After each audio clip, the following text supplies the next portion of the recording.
Sorbs are a Slavic people indigenous to Germany. They speak Sorbian, a language most similar to Polish and Czech. Their homeland is known as Lusatia, or Lužica in Sorbian, and is located in the southeastern part of modern-day Germany. The Lusatia region is split between two German federal states of Saxony and Brandenburg. The Sorbian language itself is split between Lower Sorbian in the north and Upper Sorbian in the south. In the 1800s, there were over 200,000 Sorbs, and today there is roughly only 60,000 left. The Sorbian territory and population has been shrinking for hundreds of years due to conquest, assimilation, and deportation by the German state. Today, there are Sorbian schools and institutions funded by the government, which aim to preserve the Sorbian identity and language, such as the Domovina organization, which was founded in 1912. There are also bilingual street signs in the Sorbian areas, as well as a daily Sorbian language newspaper called the Serbske Noviny, all of which keeps the small Sorbian community vibrant and intact. As the Sorbs resist assimilation without an autonomous state, only time will tell whether the Sorbian people will survive. However, there is a mystery as to what the Sorbs' connection is to another Slavic people, the Serbs.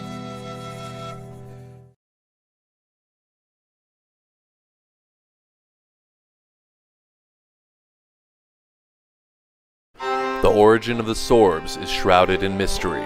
Sorbs call themselves in their own language Serbi, identical to the South Slavic Serbs of the Balkans.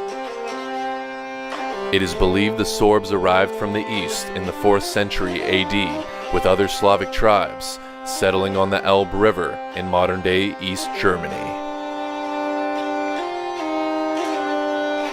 The Sorbs, along with the other Slavic tribes, begin raiding and pillaging the neighboring Germanic tribes, the Saxons and the Thuringians, beginning a conflict that would last centuries.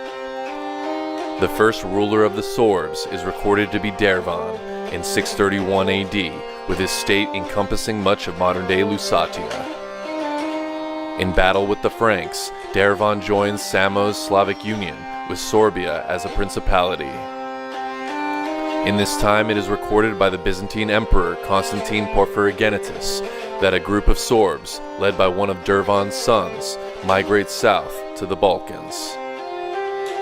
If this telling is correct, this would make the Serbs and Sorbs identical not only in name, but also in heritage. Shortly after this, Dervan is killed, and the Sorbs, or the Lusatian Serbs, are conquered by the Franks.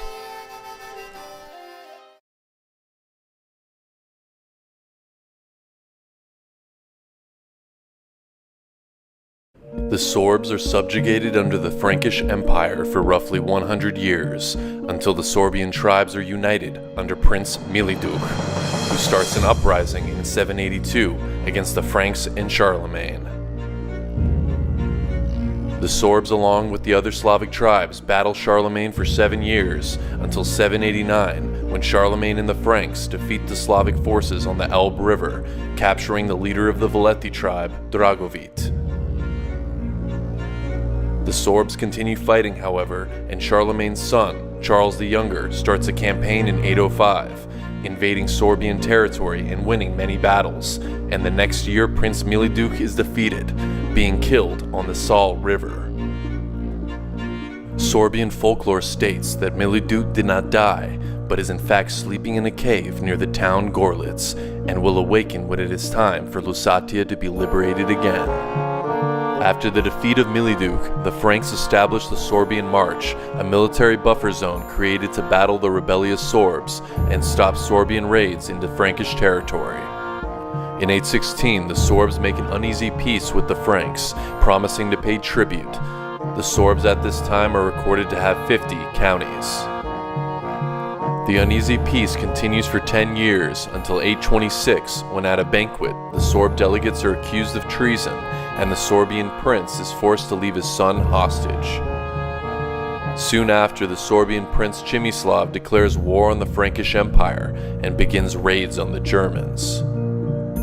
At war with the Frankish Empire for 12 years, Przemysław wins many battles, preserving Sorbian independence. But in 839, Przemysław loses a decisive battle, and 11 Sorbian forts are captured.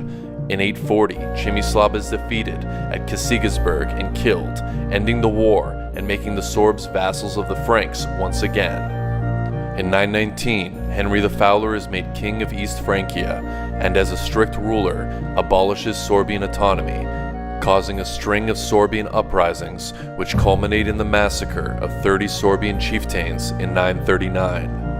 The Sorbs are shortly after completely Christianized and made loyal subjects of the newly enlarged German state, the Holy Roman Empire.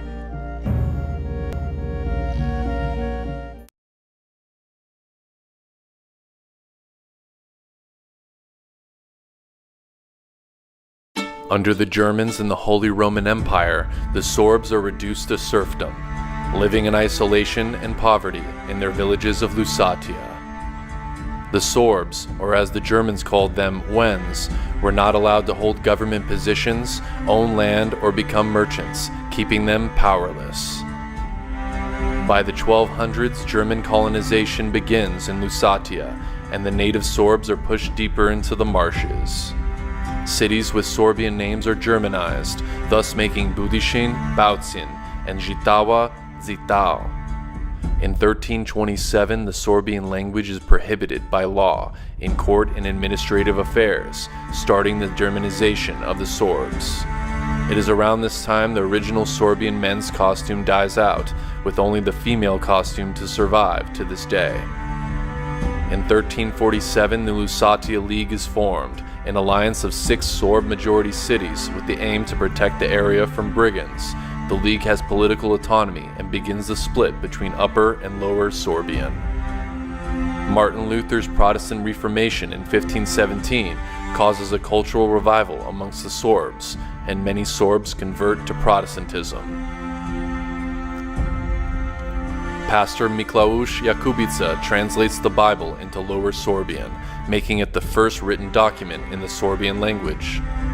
In 1618, the 30 Years' War erupts and devastates the Lusatia region, reducing the Sorbian population and causing further German colonization. In 1667, the Prince of Brandenburg orders the immediate destruction of all Sorbian books and bans church services in the Sorbian language. In response to this, in 1706, the Sorbian seminary is formed in Prague, where the Sorbian language is preserved and taught to Sorbian priests. After the end of the Napoleonic Wars in 1815, the Pan-Slavic movement sweeps Europe and raises nationalistic feelings amongst the Sorbs, who published the first grammar in the Sorbian language in 1830 and first dictionary in 1840. Sorbian poet and activist Andrei Zayler creates the Sorbian national anthem in 1827, and at the Pan-Slavic Congress in Prague in 1848, the Sorbs declare their official national flag, a Slavic tricolor. The main Sorbian cultural society, Matica Srpska, begins pushing for an ethnic Sorbian state, Lusatia. As the Sorbian independence movement begins to build up, World War I breaks out in 1914, pitting Sorbs against fellow Slavs. Many Sorbs desert and become openly anti-German.